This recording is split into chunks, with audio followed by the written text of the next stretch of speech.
안녕하세요. 반갑습니다. 오늘 해볼 얘기는 어느 자영업자인 눈물이라는 이야기를 해볼 거고요. 8월에 장마가 심할 때 찍어둔 영상인데 오늘 영상 컨셉과 잘 맞을 것 같아서 들고 왔고요. 여기는 울산의 태화강입니다. 태화강에서 뻗어나온 묵어천이라는 곳이고요. 바로 영상을 시작해 보겠습니다. 이분 같은 경우는 제 구독자분 중 한 명이고 서울입니다. 서울이고 서울에서 태어났고 평생을 서울을 벗어나 본 적이 없다고 합니다. 하고 뭔가 음식점이나 이런 거는 살짝 각색을 해서 얘기를 하겠습니다. 누군가 특정이 될 수가 있으니까요. 어렸을 때 남들과 똑같이 모든 것이 평범했던 가정이고 어려움을 겪어본 적이 없다고 해요. 특별히 운동을 잘하거나 공부를 잘하거나 뭔가 성실하거나 아니면 어려움을 겪어서 부모님이 돌아가셨다거나 그런 모든 것이 없고 그냥 완전히 그냥 평균치 모든 것이 평균이었다고 해요. 그러다가 20대가 넘어서 군대를 다녀오시고 군대도 평범하게 육군의 보병으로 갔다 왔다고 합니다. 뭐 무난하게 전역을 했고요. 문득 그러다가 그런 생각이 든 겁니다. 모든 것이 정해진 삶을 걷다가 보니 일탈이라는 걸 좀 해보고 싶었다고 하더라고요. 저도 그럴 때가 있긴 있습니다. 공감을 하고요. 이분이 생각한 것이 여행과 사업 두 가지였다고 해요. 첫 번째는 본인이 안 가본 해외여행, 그 중에서도 흔히 가지 않는 지역이 있지 않습니까? 미국이나 일본, 유럽 이런 데는 많이 가죠. 동남아 등등. 그런 데 말고 남들이 좀 안 가는 지역, 알래스카라든가 그런 데를 아르바이트를 해서 돈을 모아서 좀 가는 거, 뭐 그런 여행을 몇 번 했답니다. 어쨌든 제 채널의 특성상 사업 채널이니까 여행 얘기는 좀 건너뛰고 사업 이야기를 마저 하자면 아무래도 직장 같은 경우도 평범하죠. 본인이 그 얘기를 하더라고요. 이게 되게 저랑 공감되는 부분이었는데 직장을 들어가게 되면은 내가 이때까지 해왔던 것처럼 계속 평범하게 살다가 죽을 것 같다는 겁니다. 근데 본인이 그때가 23살, 24살 이때였는데 그때까지 모든 게 정해진 사회가 정해진 루트를 따르면서 살아오다가 따르면서 직장을 가서 그 짓을 평생을 할 걸 생각하니까 또 뭐 남들과 비슷하게 결혼하고 비슷하게 애 낳고 비슷한 고민들을 하면서 그렇게 살 생각을 하니까 좀 일탈을 해보고 싶다고 했다고 하더라고요. 그래가지고 사업을 했죠. 시작했는데 뭐 20대 초반에 눈에 보이는 게 뭔가 특출나지 않는 이상 한계가 있겠죠. 그래가지고 뭐 남들 다 하는 요식업을 했습니다. 결론부터 얘기하면 시원하게 말아먹었고요. 아무리 공부하고 열심히 한다고 한들 20대에 한 방에 빵 하고 터지는 경우는 흔치는 않거든요. 제가 유튜브에 한 번씩 얘기하지만 사업자 폐업률이 우리나라에 90%입니다. 3년 이내. 어쨌든 결론부터 얘기하면 시원하게 다 말아먹었고요. 말아먹는 과정에서도 스트레스가 굉장히 심했다고 합니다. 뭐 가맹점이었거든요. 프랜차이즈였는데 가맹점과의 뭐 본사에서의 갑질, 말도 안 되는 것, 돈을 엄청나게 날려먹고 그 과정에서 빚도 많이 지게 됐고요. 그런데 특별한 일이 있었어요. 그 과정에서 가정을 이루게 되었습니다. 와이프, 아내분을 만나셔가지고 어떻게 보면 요즘 시대에는 좀 젊은 나이죠. 요즘에 너무 늦게들 다들 결혼하시니까 20대의 중후반의 젊은 나이에 결혼을 했는데 아이까지 생겨버렸어요. 어떻게 보면 평범한 집안에서 평범하게 살아와서 부모님께 받을 재산 같은 건 따로 없었거든요. 더군다나 형제도 많이 있었고 거기에다가 요식업을 통해서 빚까지 생겨버린 상황이죠. 남은 건 대출 빚이고 빚도 뭐 몇천만 원 단위가 아니더라고요. 1억이 넘어가더라고요. 그래서 어떻게든 스스로 일어나야 하는 상황이었는데 거기에 아내는 아이까지 가져가지고 일을 못하는 상황이었고 중소기업에 다니시던 분이었는데 아이가 생겨서 일을 그만두게 됐었죠. 요즘에야 육아휴직 등등 복지가 잘 돼 있어요. 아이를 가진 상태에서 일을 하는 경우도 있어요. 일하다가 뭐 몇 개월 전에 나가가지고 아이 낳고 산후조리 좀 하다가 복귀하시는 분도 많이 봤거든요, 저는. 근데 불과 5년 전, 아니 10년 전 정도만 하더라도 육아휴직을 사용하면 폐사되는 분위기였어요. 기업 입장에선 그럴 수밖에 없죠. 특히 중소기업 같은 경우는요, 더 하겠죠. 아니, 애초에 가임기 여성 자체를, 채용 자체를 잘 안 하죠. 잘 안 하고 좀 꺼려 했죠. 이런 문제 때문에.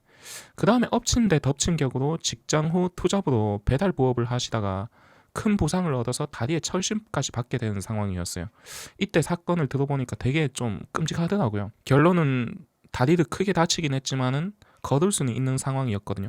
근데 배달은 좀 못하게 되는 상황이고 다니던 직장까지 퇴직을 하게 되는 상황이었어요. 경제 상황이 너무 어려워졌죠.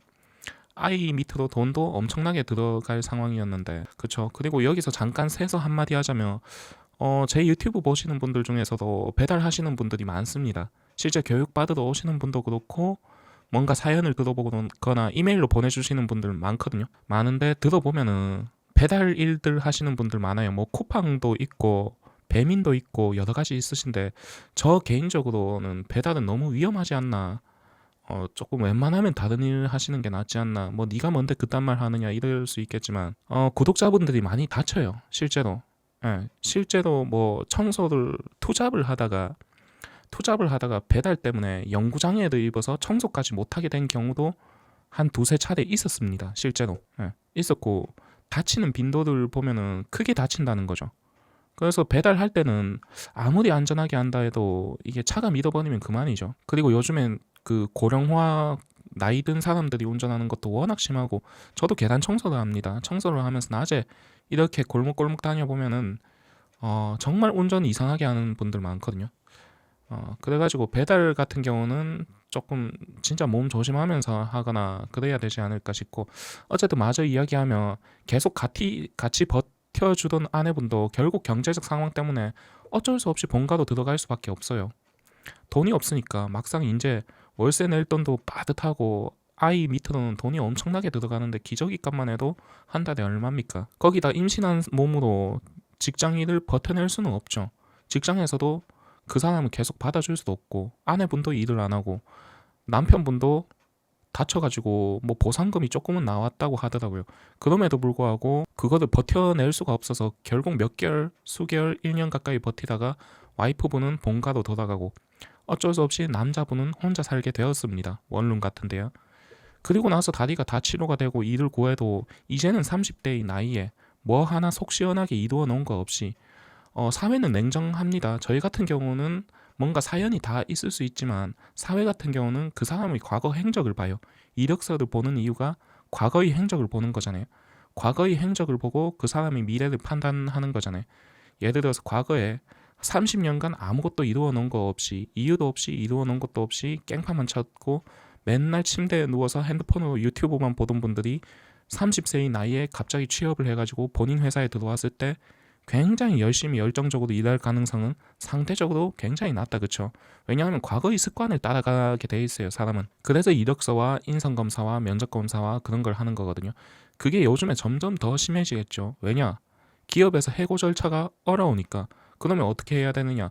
처음 사람을 구할 때 괜찮은 사람으로, 굉장히 좋은 사람으로 뽑아야 된다 이겁니다. 어쨌든 기업 입장에서 봤을 때 이 사람은 30대의 나이에 다리에도 조금은 장애가 있고 아무래도 뛰거나 이런 거는 잘 못했습니다. 생산직도 못했고 사무직으로만 일해야 되는 상황이었고 그 과정에 이 사람이 이루어 놓은 이력서를 봤을 때 뭐 하나 없고 자격증 하나 없고 뭔가 직장을 다녔던 경력도 없고 30대의 나이에 아무것도 이루어 놓은 것이 없었어요.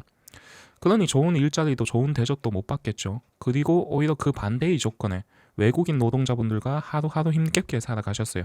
말도 안 통하고 문화도 다르고 먹는 것도 다르고 외국인 노동자분들이 좋으신 분들도 있지만 상대적으로 안 좋은 분들도 있다고 해요. 그래서 삭막한 문화 속에서 하루하루 힘들게 살아갔다고 합니다.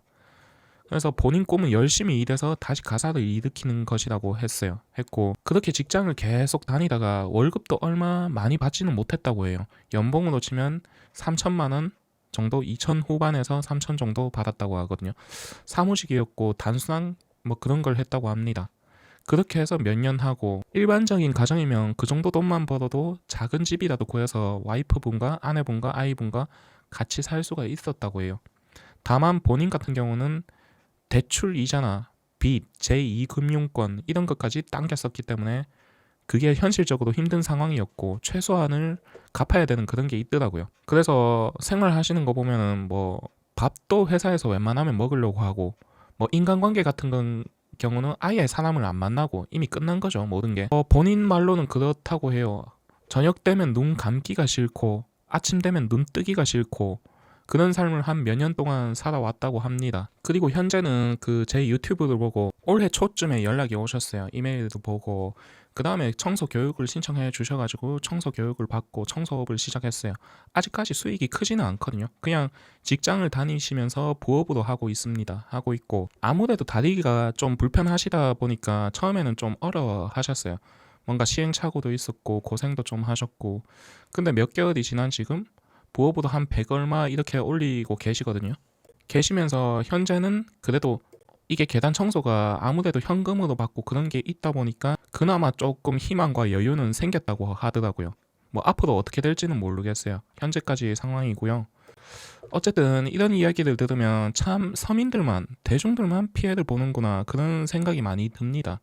제가 한 번씩 자영업이나 프랜차이즈 컨텐츠를 만들죠. 그 다음에 이 프랜차이즈가 얼마나 이게 이상하게 되어 있는지 공부를 하면 할수록 놀랐거든요. 하지 말라고 만들죠. 대부분 프랜차이즈 같은 경우는 대한민국만큼 많은 나라가 없습니다. 미국 대비 인구수가 7분의 1, 엄청나게 적은데도 불구하고 프랜차이즈 숫자는 몇 곱절로 많습니다. 그리고 요거는 실제로 돈 버는 사람들 사이에 도는 이야기인데 어차피 프랜차이즈 해봐야 이게 본사만 돈 버니까 본사로 다 해가지고 한탕해서 먹고 나오라 이런 얘기도 많이 돌고 있거든요. 그래서 유튜브에 한 번씩 하는 겁니다. 뭔가 할 거면은 프랜차이즈는 절대 안 하시는 게 맞다. 청소도 마찬가지. 청소를 할 거면 본인이 직접 따서 할 생각해야지. 맨날 어디서 받아서 하려고 하고 본인은 청소 잘해. 그러면 초등학교 들어가서 물어보십시오. 전교생 모아놓고 여기 청소 잘하는 친구 손 들어보세요 하면 모르긴 몰라도 한 3분의 1 정도는 손들 것 같아요. 마찬가지 본인이 다 직접 하는 게 좋습니다. 프랜차이즈의 장점이 없어요. 대한민국 같은 경우는. 우리가 프랜차이즈를 믿고 가는 이유가 뭡니까? 맛이 일정하고 인증된 업체죠. 근데 현재 프랜차이즈 가맹점 구조가 뭡니까? 본사만 다 유리하게 돼 있고 본사 쪽으로 다 돈이 가게 되어 있는 구조다. 그렇죠?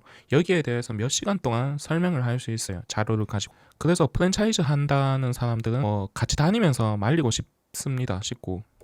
어쨌든 이렇게 프랜차이즈랑 그 자영업 이야기를 좀 해봤고요. 어느 자영업자분 이야기. 서울 같은 경우 계단 청소도 많이 물어보십니다. 아무래도 그럴 수밖에 없는 게 서울이나 경기도가 인구가 많으니까 당연한 거겠죠. 일단 경기도 같은 경우는 청소업체가 많긴 많습니다. 많은데 제가 생각했을 때 상위 20%, 25% 업체가 독식하는 구조인 것 같긴 해요. 그 다음에 서울 청소 같은 경우는 괜찮아요. 괜찮은데 왜냐하면 인구수가 어마어마하게 많아요. 건물이 밀집도가 굉장히 높고요. 대신에 조금 서울 청소의 단점 같은 경우는 출퇴근 시간이 이동이 안 됩니다. 그 시간을 피해서 청소해야 돼요. 그거는 좀 단점. 그 외에는 서울에도 교육받고 청소하시는 분들도 많아서 사실 이게 서울이니 경기도니 뭐 이것저것 말하는 것보다 본인이 어떻게 하느냐에 따라서 다른 것 같기는 해요. 예를 들어서 저는 청소 지역이 제가 생각했을 때 부울경이 좋다고 생각해요. 부산, 울산, 경남 지역 이쪽이. 뭐 여기엔 경주도 포함이고 대구 등등 다 포함이긴 한데 어쨌든 시장을 봤을 때 이쪽이 좋은 것 같아요. 그래도 뭐 여기서 그러니까 서울, 부산, 서울, 경기에서 못했다고 여기서 잘하거나 그런 건 아니라고 생각해요. 뭐 그기나 여기나 별 차이 없다고 생각하거든요. 그래서 서울에서 고민 중이신 분들은 해보시는 것도 나쁘지 않다. 어쨌든 자영업 이야기를 했고 제가 중간에 배달 이야기를 잠깐 했는데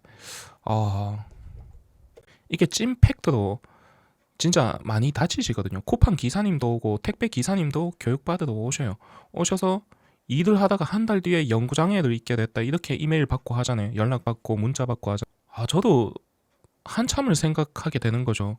너무 위험하다 진짜. 아니 전날까지 멀쩡했던 사람이 같이 청소하던 사람이 청소해서 견적 이런 거 물어보고 하던 사람이 갑자기 사고 나가지고 연구장에 입게 됐다고 막 불안한 그런 문자를 보내면 저도 생각을 하게 되는 거죠. 그래서 배달 기사님들 뭐 하루아침에 그만둘 수는 없겠지만 뭔가 다른 일 할 수 있으면 가능하면 다른 일 하시고 그렇다고 배달 뭐 이게 아예 없어지면 안 되니까 하시더라도 안전하게 운행을 하시는 거를 그러면 좋지 않나 하고 뭐 이렇게 두서없이 말해봅니다. 이상 시청해주셔서 감사합니다.